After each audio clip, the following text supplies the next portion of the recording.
C'est gentil, bah ouais, c'était long, mais j'avais pas envie d'enchaîner tout de suite après le premier. Et puis après, les années sont passées, je suis passée sur d'autres projets et je suis pas repartie vers la scène. Et voilà, là ça me paraissait une évidence. Mais c'est vrai que c'est long, 10 ans. Non, pas du tout, c'est un pur hasard en fait. Je savais même pas que j'allais vraiment refaire un spectacle et c'est dû à l'échec d'un film que je devais réaliser qui s'appelait MILF, qui m'a demandé beaucoup d'énergie, beaucoup de temps, beaucoup d'écriture, et comme il s'est pas fait finalement, j'avais pas envie de repartir sur une écriture de langue tout de suite et je me suis mise à écrire ce spectacle sans savoir si j'allais le faire ou pas et voilà. J'étais assez contente de ce que j'avais écrit donc je me suis dit allons-y. Hyper sensible, hein, j'avais hyper peur, non. Oui, non, d'abord je ne savais pas du tout quel allait être mon public maintenant. Je savais pas si du tout ça allait être des gens que de mon âge ou des gens plus jeunes ou des gens plus vieux. Donc j'étais assez curieuse de savoir quel allait être mon public avec ce spectacle. Il se trouve qu'étonnamment pour le moment ce qu'on constate c'est que c'est un public plutôt jeune, même parfois très jeune, donc je m'attendais pas à ça au départ. Et d'assumer seul un spectacle face à une salle, j'avais oublié et en fait le redémarrage a été un choc un peu. Puis les codes reviennent en fait. Mais c'est un énorme plaisir. Je prends un pied tous les soirs à entendre les gens rire. Incroyable. Après, c'est énormément de stress aussi. mais ça va avec.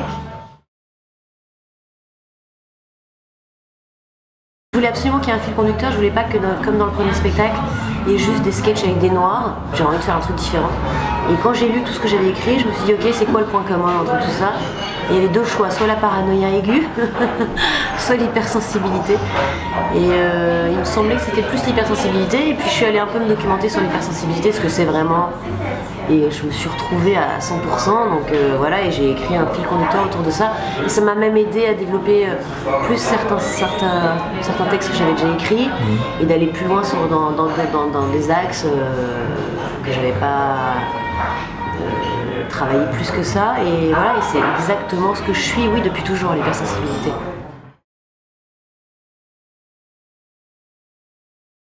Pas du tout. En fait, je n'ai jamais cherché, quels que soient les moments où j'ai écrit ou ce que j'ai écrit, à essayer d'être trash. Mais vraiment, très honnêtement, quand j'écris, je ne cherche pas à essayer de trouver ce qui va être drôle. J'écris ce qui me fait marrer moi, c'est ma manière d'écrire. Hein.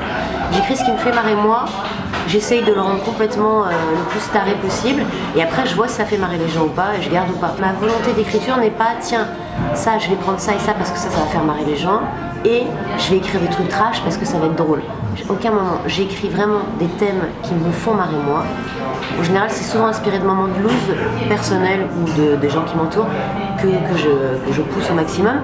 Et le vocabulaire qu'on dit un peu trash, oui, c'est vrai, parfois il est trash, mais c'est mon vocabulaire à moi en fait. Et très honnêtement, ça me fait plaisir que vous le disiez parce que je ne pense pas du tout être vulgaire. Je pense qu'il y a des gens qui ne disent jamais de gros mots, qui sont d'une profonde vulgarité.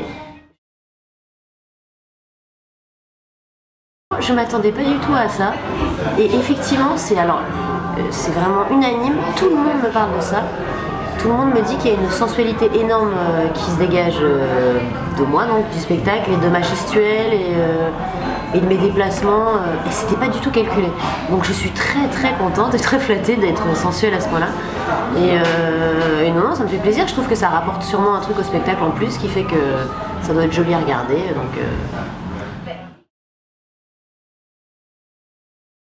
Le public est complètement dingue. Je n'ai même pas vécu. Enfin, le premier spectacle a très très bien marché, mais je n'avais pas eu un retour public comme ça aussi fou quoi. Ça fait à peine un mois que je joue, il y a déjà des gens qui sont venus 3-4 fois.